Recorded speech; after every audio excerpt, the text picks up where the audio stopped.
Assalamualaikum warahmatullahi wabarakatuh. Bismillahirrahmanirrahim. Alhamdulillahi rabbil alamin. Wabihi nasta'inu ala umurid dunya waddin. Wala hawla wala quwata illa billahil aliyyil azim. Ashhadu an la ilaha illallah wahdahu la syarikalah. Wa ashhadu anna Muhammadan abduhu wa rasuluh. Allahumma salli ala Sayyidina Muhammadin abdika wa nabika wa rasulika nabil ummi wa ala alihi wa sahbihi wa sallim taslima biqadri azamati dhatika fi kulli waqtin wa hinin. Raditu billahi rabba wa bil islami dina wa bi Muhammadin nabiyya wa rasula. Rabbi zidni ilma warzuqni fahma wa wasi' fiyya rizqi wa barik li fi ma razaqtani waj'alni mahbuban fi qulubi ibadika waj'alni wajihan fid dunya wal akhirah wa minal muqarrabin ya katsiran nawal wa ya hasanal fi'al wa ya qa'iman bila zawal wa ya mubdi'an bila misal falakal hamdu wal minnatu wasyarafu ala kulli hal. Setelah bersyukur kepada Allah bersamaan dengan salawat salam kepada Nabi Muhammad sallallahu alaihi wasallam, saya ingin menyampaikan tentang jihad. Banyak beberapa kelompok yang mengartikan jihad bukan ada hakikat makna jihad yang dimaksudkan dalam teks kewahyuan dan kenabian. Tapi makna jihad diarahkan pada makna yang menguatkan kehendak kuasa seseorang untuk kepentingan pribadi maupun komunalisme atau kepentingan kelompok yang justru menjauhkan dari makna jihad sebagai sebuah upaya yang sungguh-sungguh untuk membebaskan dan mencerahkan umat manusia. Pembelokan atau distorsi makna jihad ini bukan hanya sebuah kesalahan, tetapi sesuatu yang membahayakan umat manusia, lebih-lebih mengancam keadilan kemanusiaan dan kesetaraan yang justru menjadi inti dari nilai-nilai keutamaan dan kebenaran yang diajarkan teks kewahyuan dan teks kenabian. Makna jihad sebenarnya secara spesifik sudah sangat mudah dipahami. Yang di sana juga ada bentuk-bentuk jihad yang sudah dijelaskan di dalam teks kewahyuan. Jihad dalam pengertian perang, jihad dalam pengertian haji mabrur, maupun jihad dalam pengertian menyampaikan kebenaran kepada penguasa yang zalim, dan jihad dalam konteks berbakti kepada orang tua. Ada lagi jihad menuntut ilmu dan mengembangkan pendidikan, dan jihad membantu fakir miskin. Bapak Ibu yang dimuliakan Allah Subhanahu wa taala, jihad al-juhdu yang berarti kemampuan atau mengeluarkan sepenuh tenaga dan kemampuan dalam mengerjakan sesuatu. Jadi ada sebuah upaya keseriusan dan kesungguhan dari seseorang untuk melakukan sesuatu yang diinginkan baik keinginan itu dalam konteks ketulusan yang datang dari fitrah hati nuraninya, maupun keinginan yang untuk kepentingan umat manusia. Nah, jadi usaha memenuhi keinginan dalam konteks ke arah keutamaan dan kebaikan. Bisa juga dipahami dari kata al-jahdu yang berarti kesukaran. Nah, untuk mengatasinya harus dengan cara sungguh-sungguh. Jadi ada seseorang dihadapkan kepada sebuah masalah, yang masalah itu memang sukar untuk dipecahkan, dicarikan solusinya. Konteks kesukaran yang seperti inilah yang harus diselesaikan dengan cara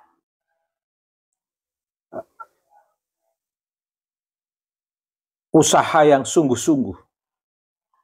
Tanpa adanya usaha yang sungguh-sungguh, kesukaran ini tidak akan pernah selesai. Tetapi selain jihad dalam arti al-juhdu atau al-jahdu, ada makna lain, yaitu perang.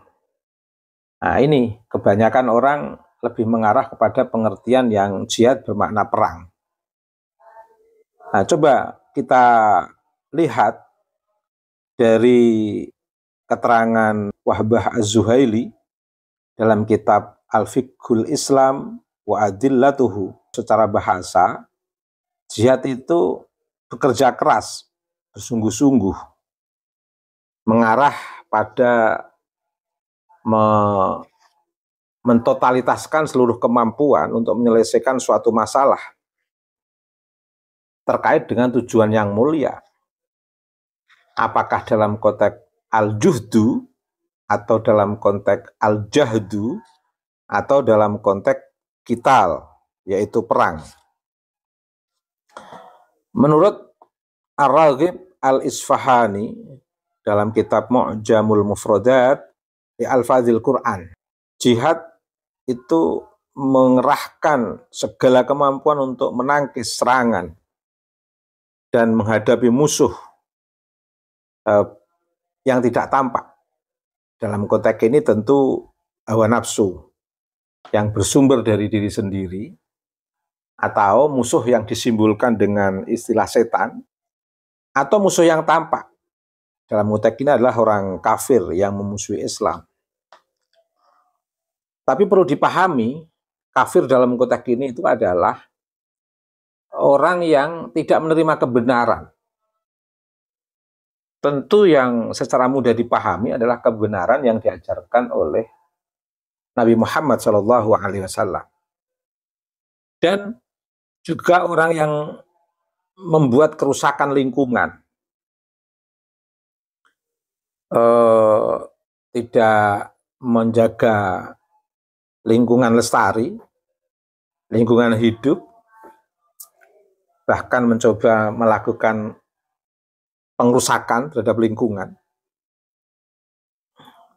Ini kategori kafir. Dan terminologi kafir ini bisa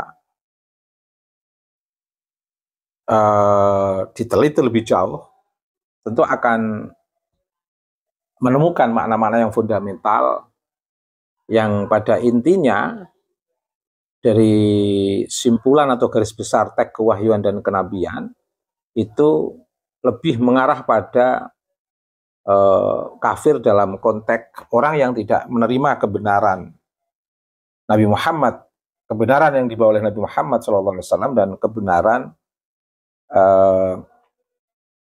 secara universal dalam konteks kemanusiaan, keadilan dan persamaan. Juga termasuk mereka yang melakukan pengrusakan terhadap lingkungan. Hampir terminologi kafir itu diarahkan untuk mereka yang melakukan pengingkaran terhadap kebenaran. Para fuqaha memahami jihad itu sebagai upaya mengerahkan segenap kekuatan dalam perang fi sabilillah. Seperti yang dilakukan oleh Nabi dalam perang Badar, perang Uhud. Perlu dipahami bahwa Nabi dalam perang Badar maupun perang-perang yang lainnya yang telah dilakukan oleh Nabi dan para sahabat, itu bukan dalam konteks untuk kehendak kuasa, tapi dalam konteks mempertahankan diri dari ancaman, dari otoritarianisme yang ingin menghegemoni dan menciptakan kelas. Dan itu sudah mengancam kemanusiaan, keadilan, dan persamaan. Menghadapi sikap otoriter ini tidak ada jalan lain selain perang. Sekaligus bukan untuk bagaimana mengalahkan mereka dalam peperangan, tapi juga bagaimana mereka itu mengalami satu titik kesadaran, dan ini yang lebih penting. Kesadaran sebagai manusia untuk menerima kebenaran, menerima keutamaan dalam konteks kemanusiaan, keadilan, dan persamaan, dan menerima risalah kenabian yang dibawa oleh Nabi Muhammad SAW. Banyak orang memahami, dan ini nggak bisa disalahkan, karena memang ini juga menjadi bagian daripada inti dasar tercapainya sebuah upaya atau tercapainya apa yang dicita-citakan oleh seseorang untuk mendapatkan kebenaran, keutamaan, dan kehidupan yang penuh maslahah. Sehingga orang mendefinisikan jihad itu diarahkan pada perang terhadap orang-orang kafir untuk meninggikan kalimah Allah. Tentu kafir dalam konteks yang menentang secara ekstrim sampai memberikan ancaman kepada Nabi Muhammad SAW dan pengikutnya, dan mereka yang tidak menerima kebenaran.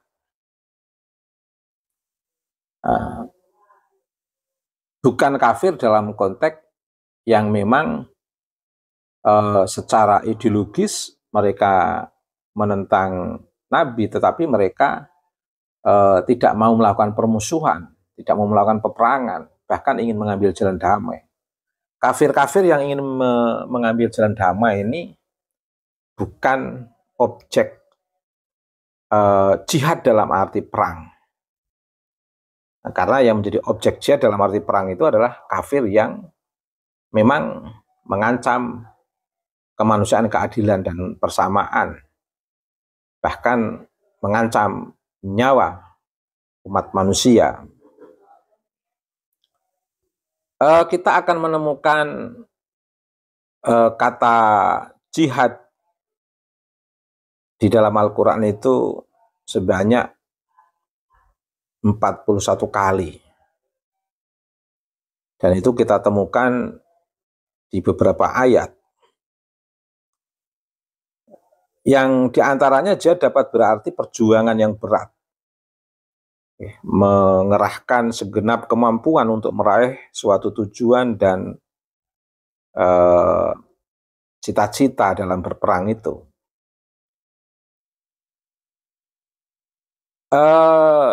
Jihad yang berarti perang itu lebih banyak diistilahkan dengan qital. Jadi hanya kelompok kecil yang jihad dalam arti perang itu menyebut dengan istilah jihad. Justru lebih banyak dengan istilah qital. Dalam konteks pengertian pertama dari istilah jihad itu bisa dipahami sebagai usaha manusia bekerja keras dengan seluruh kemampuan, dan ini disebutkan di dalam Al-Qur'an, wa in jahadaka ala an tusyrika bima laisa laka bihi ilmun fala tuti'huma wa shahibhuma fid dunya ma'rufa wattabi' sabila man anaba ilayya summa ilayya marji'ukum fa unabbi'ukum bima kuntum ta'malun. Jihad diarahkan dalam konteks untuk kedua orang tua, yaitu bapak ibu. Apabila keduanya berjihad, artinya bersungguh-sungguh hingga letih memaksamu untuk mempersekutukan aku dalam konteks ini Allah dengan sesuatu yang tidak ada bagimu pengetahuan tentang itu, apalagi jika kamu telah mengetahui bahwa Allah tidak boleh dipersekutukan dengan sesuatu pun, ya usaha atau jihad orang tua yang menggerakkan atau memerintahkan anaknya untuk menyekutukan Allah, usaha-usaha dalam arti jihad yang seperti itu atau usaha yang seperti itu tidak boleh ditaati. Jangan taati mereka. Tetapi meskipun usaha atau jihad orang tua yang mengajak anaknya untuk tidak taat kepada Allah, dalam kondisi karakter orang tua yang seperti itu, di dalam Al-Quran tetap memerintahkan kepada umat Islam agar hidup bersama kedua orang tua dengan cara yang baik, dalam kebersamaan, dalam suasana yang baik, memperlakukan orang tua secara baik. Ada jihad yang diartikan dalam konteks berperang. Itu ditemukan dalam surat Al-Baqarah ayat 190. Waqatilu fi sabilillahil ladzina yuqatilunakum wala ta'tadu innallaha la yuhibbul mu'tadin. Jihad dalam arti berperang di sini secara garis besar Allah memerintahkan kepada kita untuk berperang di jalan Allah, memerangi orang-orang yang memerangi kalian yang berada di jalan Allah. Tetapi perintah perang untuk umat Islam yang berada di jalan Allah untuk melawan mereka yang memerangi umat Islam, atau kalau kita identitaskan kafir harbi, orang yang mengingkari kebenaran, yang mengajak berperang. Meskipun kita menghadapi dengan cara perang, tapi kita tidak boleh melampaui batas. Mengapa? Karena Allah tidak menyukai orang-orang yang melampaui batas. Ada standar, ada batas manusiawi yang harus kita perlakukan terhadap musuh-musuh kita, sehingga kita tidak bersifat sadis, anarkis, tidak manusiawi. Tetap perang, tapi karena perang kita kan untuk menjaga kemanusiaan. Karenanya prakteknya juga harus praktek secara manusiawi, praktek perang secara manusiawi. Ini nggak mudah. Orang Islam di satu sisi diperintahkan untuk perang, tapi untuk perang secara manusiawi, ada batas-batas kemanusiaan. Di mana dalam peperangan itu kita tidak boleh melampaui batas. Artinya apa? Jihad dari penjelasan itu bisa dipahami sebagai usaha yang sungguh-sungguh dengan kemampuan untuk mencapai tujuan mulia, yaitu di jalan Allah, termasuk bekerja keras melawan hawa nafsu, yang hawa nafsu itu tentu akan membahayakan manusia, membawa manusia ke arah kehancuran dan kebinasaan. Karenanya jihad dalam bentuk perang itu harus dipahami dalam konteks menjaga kehormatan, harkat dan martabat manusia dan kaum muslimin, manusia secara keseluruhan, dan kaum muslimin dalam konteks keumatan min ummati Nabi Muhammad SAW. Nah, bentuk-bentuk jihad itu seperti yang tadi saya sampaikan, itu ada perang. Nah, artinya apa? Islam itu mengajarkan kepada umat Islam untuk tidak pernah takut berperang di jalan Allah. Dengan tadi menegakkan kemanusiaan, keadilan, dan persamaan. Dan tidak boleh melampaui batas itu tadi. Perang tapi harus manusiawi. Wah, ini kan repot ini. Perang tapi harus manusiawi. Dalam posisi kita yang betul-betul dizalimi, ada harkat martabat kemanusiaan kita yang terjajah, tertindas, ya disitulah kita boleh perang, berjihad dengan harta, jiwa, dan raga. Dalam konteks ini Allah mengizinkan.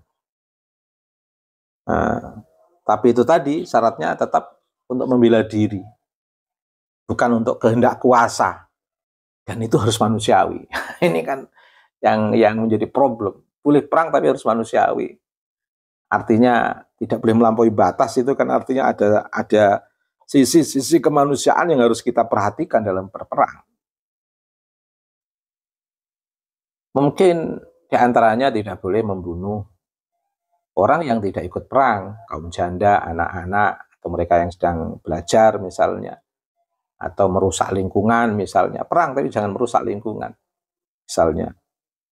Wa ma lakum la tuqatiluna fi sabilillahil mustad'afina minar rijali wan nisa'i wal wildanil ladzina yaquluna rabbana akhrijna min hadhil qaryah az-zalimi ahluha waj'al lana min ladunka waliya waj'al lana min ladunka nasira.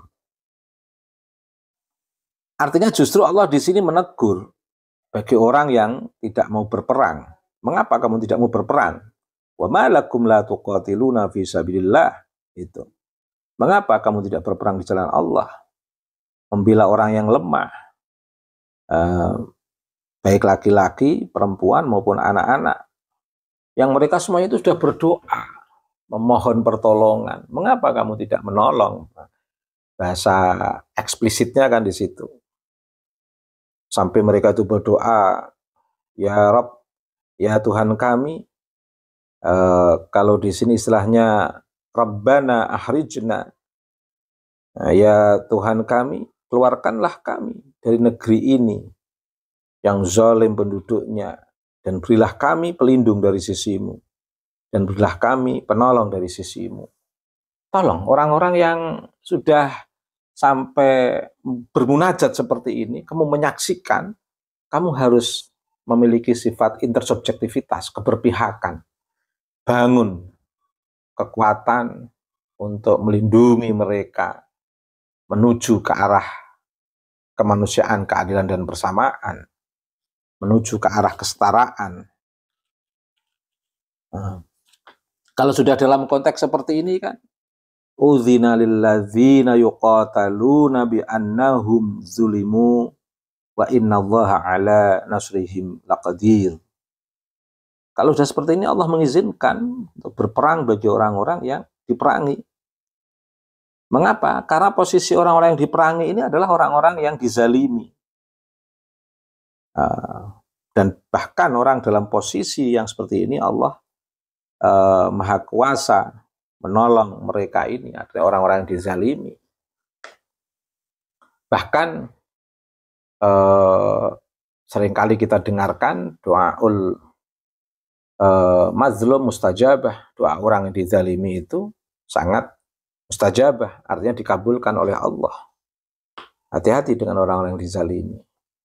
Dan libatkan dirimu dalam konsep intersubjektivitas di tengah masyarakat yang memang butuh pendampingan, butuh keterlibatan kamu. Lagi-lagi, jangan melampaui batas, jangan karena alasan perang, pikiran kalap, terus kemudian melepas sembarang peluru. Kalau memang masih bisa damai, damai saja. Perang itu jalan terakhir. Kalau masih bisa damai, damai. Nah, kalau masih bisa damai, peperangan harus segera dihentikan. Apalagi kalau musuh sudah menyerah, menekan, ya. Jadi peperangan itu dilakukan itu untuk menghilangkan fitnah, baik fitnah kemusyrikan atau fitnah kezaliman, supaya tidak ada lagi fitnah, tidak ada alasan untuk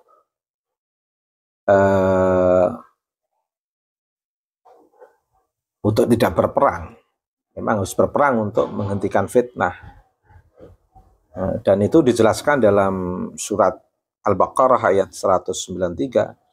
Waqatiluhum hatta la takuna fitnatun wa yakuna ad-dinu lillah fa in intahaw fala udwana illa 'alaz zalimin. Ini Allah tegas memerintahkan umat Islam untuk perangilah mereka yang menzalimi, dalam tanda kurung, sampai batas berakhirnya fitnah. Dan agama itu hanya bagi Allah. Tetapi ya itu lagi, sekali lagi harus manusiawi. Ketika mereka berhenti, maka tidak boleh lagi ada permusuhan. Jadi perang itu hanya untuk orang-orang yang zalim, yang bersifat otoriter, tidak manusiawi. Ini ajaran Islam luar biasa. Termasuk perang dalam konteks haji mabrur. Apa itu maksudnya? Ibadah yang setara dengan jihad. Makanya kalau orang menunaikan haji dan hajinya mabrur, itu seperti telah melakukan jihad tersendiri. Kemudian jihad juga bisa diarahkan untuk menyampaikan kebenaran kepada penguasa yang zalim. Masih ada urutan dengan melawan kezaliman itu tadi yang pertama. Dalam sejarah perjuangan bangsa Indonesia misalnya, jihad melawan penjajahan Portugis, jihad melawan Belanda. Nggak peduli, lawan Belanda, Portugis, Inggris, Jepang, nggak peduli. Itu karena mereka berbuat zalim, meskipun di situ ada membuat fatwa yang merugikan masyarakat Nusantara saat itu, ya tetap harus dilawan. Meskipun penjajah menindas kita itu didukung fatwa-fatwa mufti yang telah mereka buat dari kalangan umat Islam. Kalau memang fatwa itu tidak manusiawi, fatwa itu otoriter, fatwa itu zalim, fatwa itu menyakiti, fatwa itu betul-betul membuat kita harus melakukan perlawanan terhadap fatwa, karena fatwa itu betul-betul menzalimi pribumi, ya nggak peduli. Di sana ada fatwa. Utsman bin Yahya mendukung Belanda, menguatkan kezaliman. Nah, fatwanya Utsman bin Yahya itu kan fatwa menguatkan kezaliman, mendukung kezaliman. Nah, fatwa kiai-kiai Nusantara, pribumi, fatwa untuk melawan kezaliman. Karena mereka telah menjajah. Dan apa yang dilakukan oleh kiai pribumi melawan penjajah Belanda, di sana ada anak-anak Belanda, termasuk ada mufti dari Belanda yang didatangkan dari Yaman, yaitu dari klan Ba'alwi, Utsman bin Yahya, ya nggak peduli. Mereka berbuat zalim, menzalimi pribumi, dilawan saja, dibenarkan dalam teks kewahyuan. Itu.